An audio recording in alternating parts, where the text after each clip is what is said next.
All right. Do you want to do a quick story? Sure, why not? All right. You're going to love this. Okay. A man castrated a transgender woman at her apartment. A man castrated a transgender woman. Yeah. At her apartment. Yes. So also known as cut a guy's dick off. Yeah, he cut a guy. He cut a guy's dick off that was pretending to be a woman. Okay, fair enough. In Denver, Colorado, police say that a Colorado man without a medical license. What? Without a medical license has been arrested after he allegedly used an Army surgical kit to castrate a transgender woman at a Denver apartment. Well, this sounds like this. The way that this is written, it almost sounds like this is planned. Like, hey, I don't have the money to go through the operation. Could you cut my dick off, please? I think that's how it goes. I'm thinking that's the deal. Okay. A police affidavit said that James Lowell Pennington, 57, removed the testicles and sutured the opening while the woman's wife witnessed the 90-minute procedure. The 90-minute procedure? The procedure. Okay. So he cut his balls off. So was this guy like trying to go through it, but like cut rating it? I don't know. He was just trying to get a cut rate fucking pussy built? He was getting a cut rate cut. Yeah, no shit. Wow. The wife called 911 about 3 hours later when the blood poured from the incision. All right, so this guy said, you know what? Fuck going to the hospital or seeing your doctor. I'll just bring my medical kit over. Yeah. I was I did some field, patches in Vietnam. And I still have the surgical kit that they issued us just in case one of our comrades got a bullet in the thigh. Wow. I'll just saw your balls off. And I'll stitch you up with some dental floss.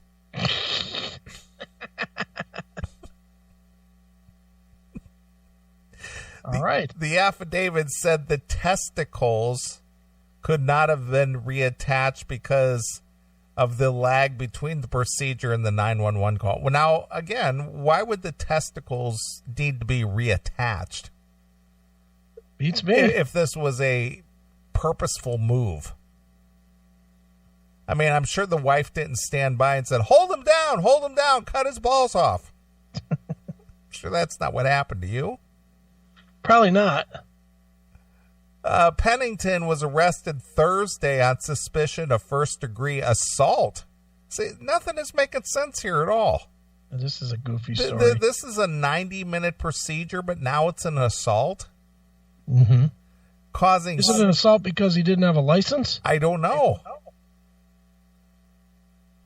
He goes, Pennington was arrested Thursday on suspicion of first-degree assault causing serious bodily injury and is jailed without bond. Well, it was unclear whether Pennington has a lawyer. No one answered the jail telephone on Saturday.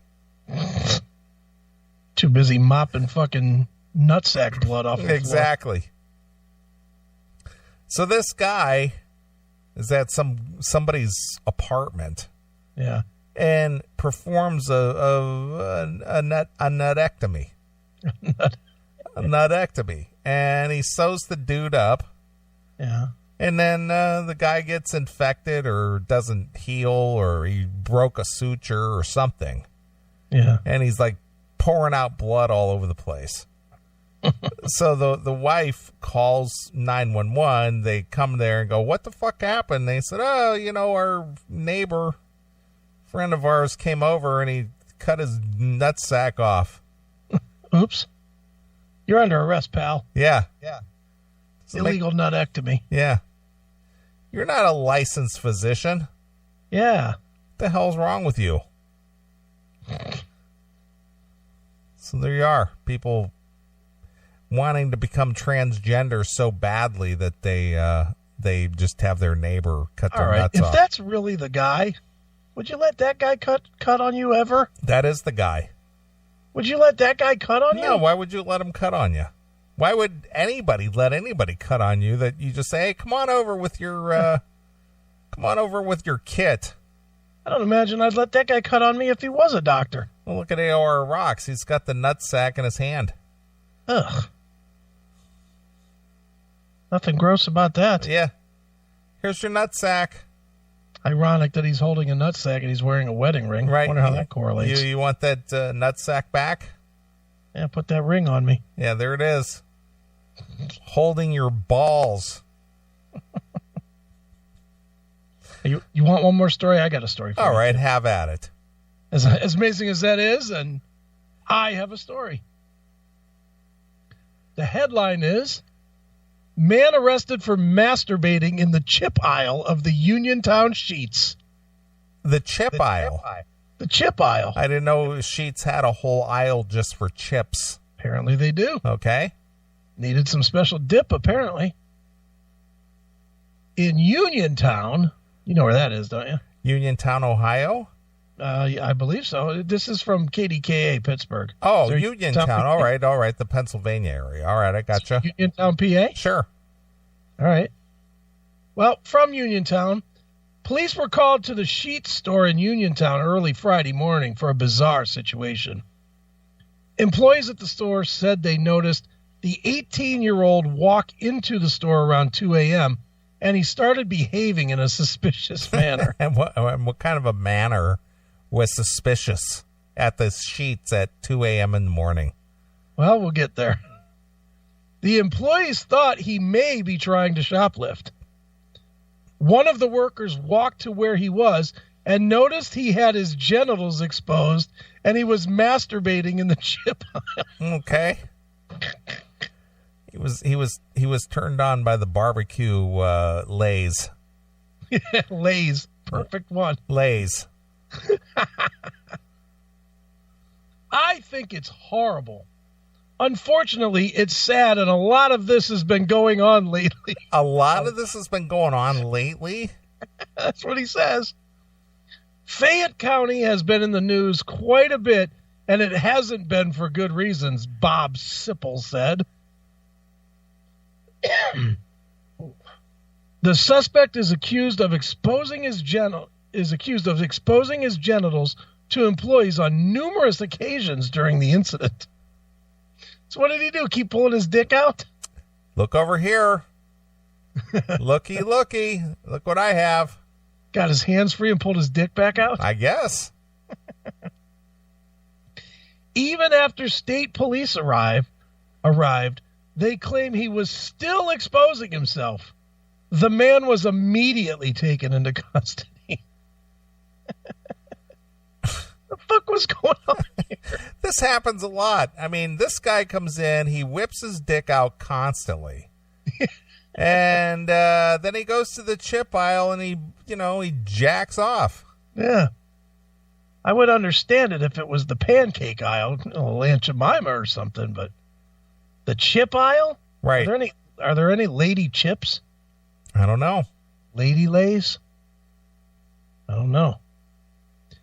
A lot of people anymore do have mental health problems, and you have to ask yourself why you are out at 2:00 in the morning exposing yourself in a public place. Well, that's a good question. Why are you at the Sheetz? Good question, Mr. Sipple. Good question. KDKA spoke with the suspect, who said he was simply adjusting himself. He was simply adjusting himself. He was simply adjusting himself numerous times. Yeah, my nutsack is so huge it's uncomfortable. My dick just keeps falling out of my pants. Yeah. He also claims the allegations are false, and he has not been charged. State police said troopers later viewed in-store video to corroborate the employee's story. Authorities said charges of indecent exposure, lewd conduct, and disorderly conduct are pending. That's it. Hmm. What the fuck? some people are just bizarre. They just, it's just like, what is it? Is it now? See, I was watching some Doug Stanhope stand up. Okay. And people think now his, and I kind of agree with Doug Stanhope and his viewpoint here. But he says that, there are people out there who always are thinking that it's some outside force that is causing different things to happen, like pedophilia, for example. Okay. People think, well, the internet is creating pedophiles. Is creating them? He said the internet is creating pedophiles. Because you always hear these stories, whether it's like a Jared Fogle or somebody about child porn, being busted for child porn or whatever. So instead of assigning personal responsibility, we'll blame the internet collective. Well, what his viewpoint on that is that it's not, there aren't any more pedophiles than there ever were before.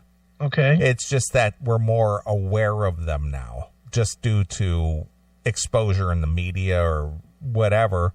And he's like, if somebody wants to look at child porn or something and they want to remain in their basement and jack off to it, he'd rather have them in their basement jacking off to child porn than have them out there scoping the playgrounds, looking for victims.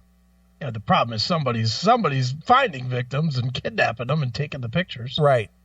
But my point is that, the thing is that when it comes to sexual deviance, whether it's a guy who's jacking off at the sheets, right, or whatever, are there any more than there ever were before? Are people acting out more now than they ever were before? Or is that we're just more aware of them now?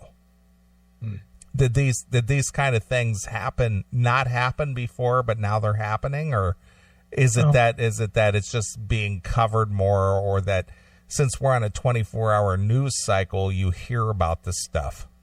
It could be, although I can't imagine at any time in my life that there wouldn't be coverage on a guy jerking off in a fucking store. Yeah, but there were certain standards. I don't think anybody, even say 25 years ago or maybe even 30 years ago.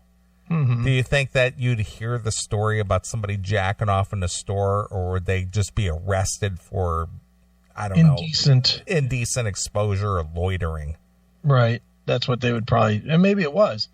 Maybe the indecent exposure of the 60s was really some dude busting a nut on That's kind of where I'm going with this. Yeah, that's where I'm going with that. That could be.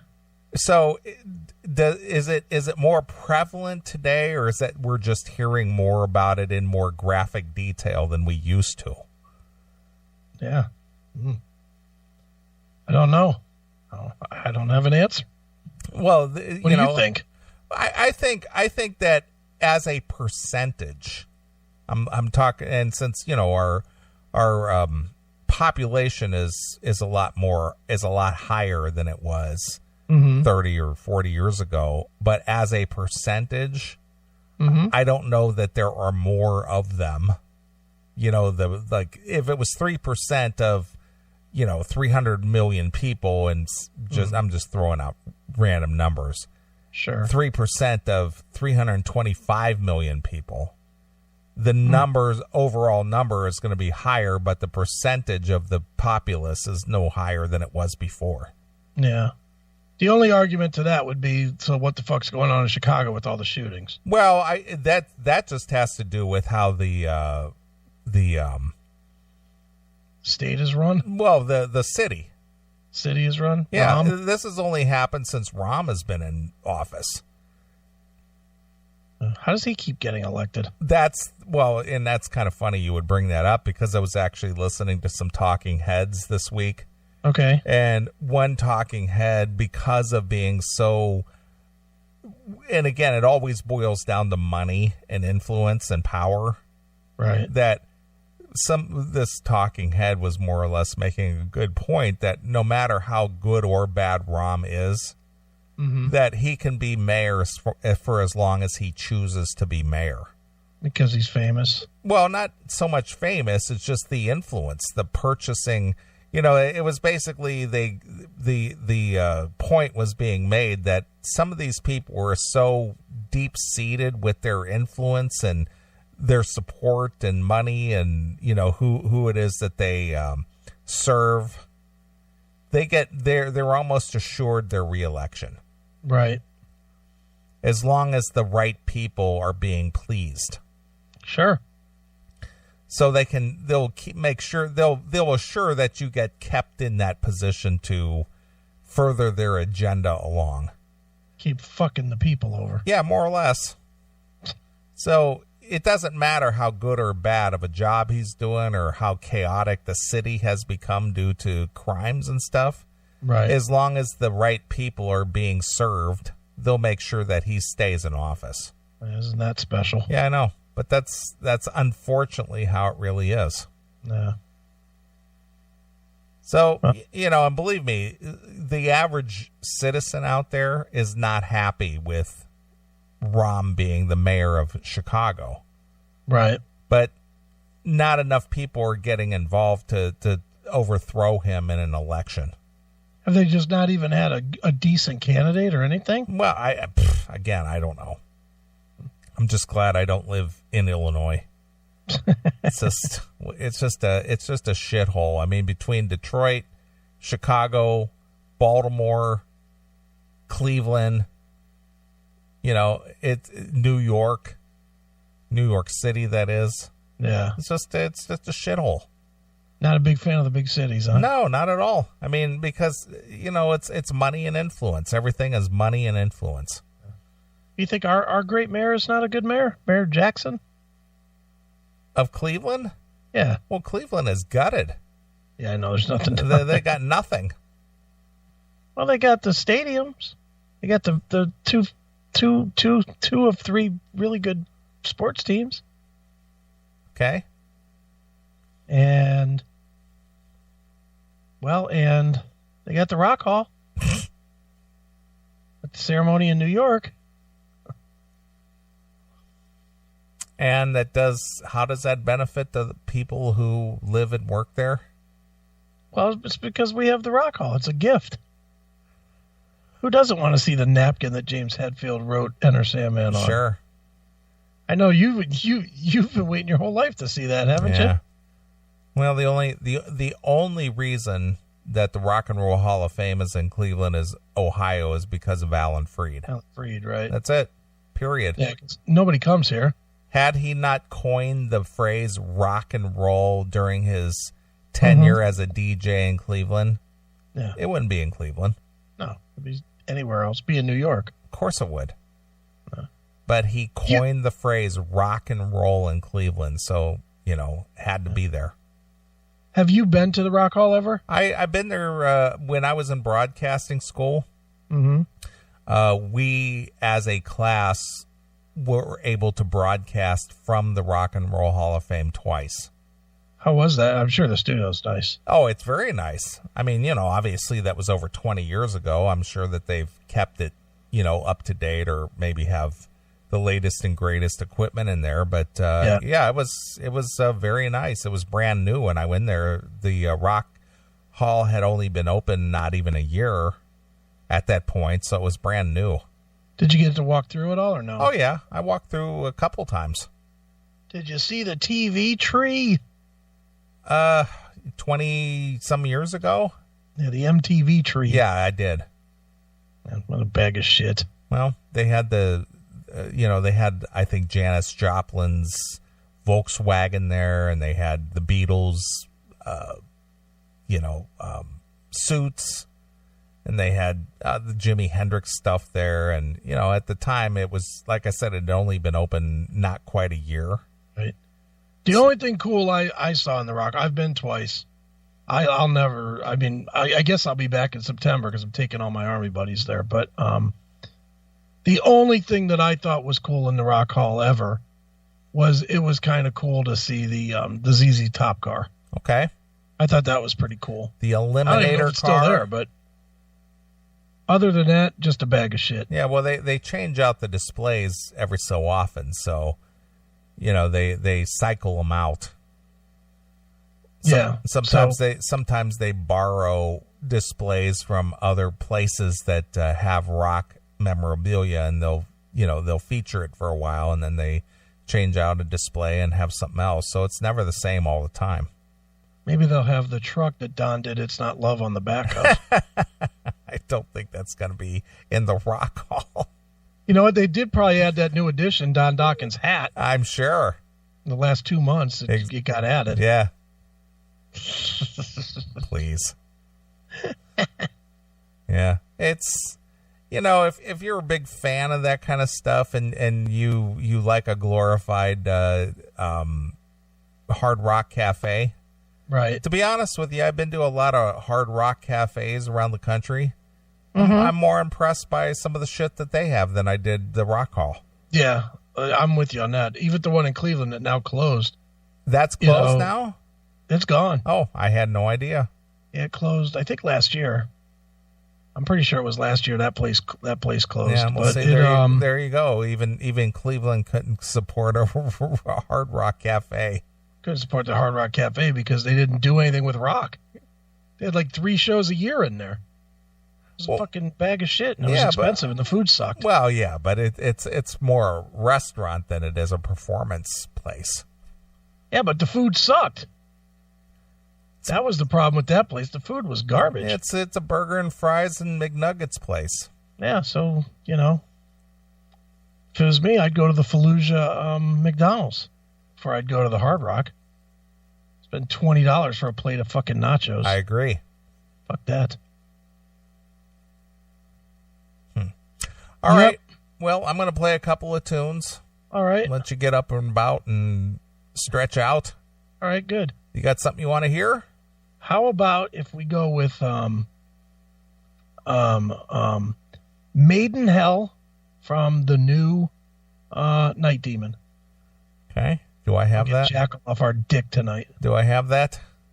I don't know if I sent it to you or not. If that's on Spotify. I'll just have to get it on the Spotify, man. It's on the Spotify, man. Night Demon. There it is. Night Demon artist. Pulling it up. What am I playing? Maiden Hell. Maiden Hell. All right, there it is. Maiden Hell. Got it. It's on the Spotify for free. For free. Sweet. Free. I love it. I'll have that subscription for about 5 more months. And then you'll be hooked up with my Google Play, right? Yeah, who knows? All right, well, let's play some new Night Demon. Here it is. It's Maiden Hell exclusively here on your classic metal show. This is Jarvis Leatherby of the band Night Demon, and you're listening to the Classic Metal Show. Keep it heavy.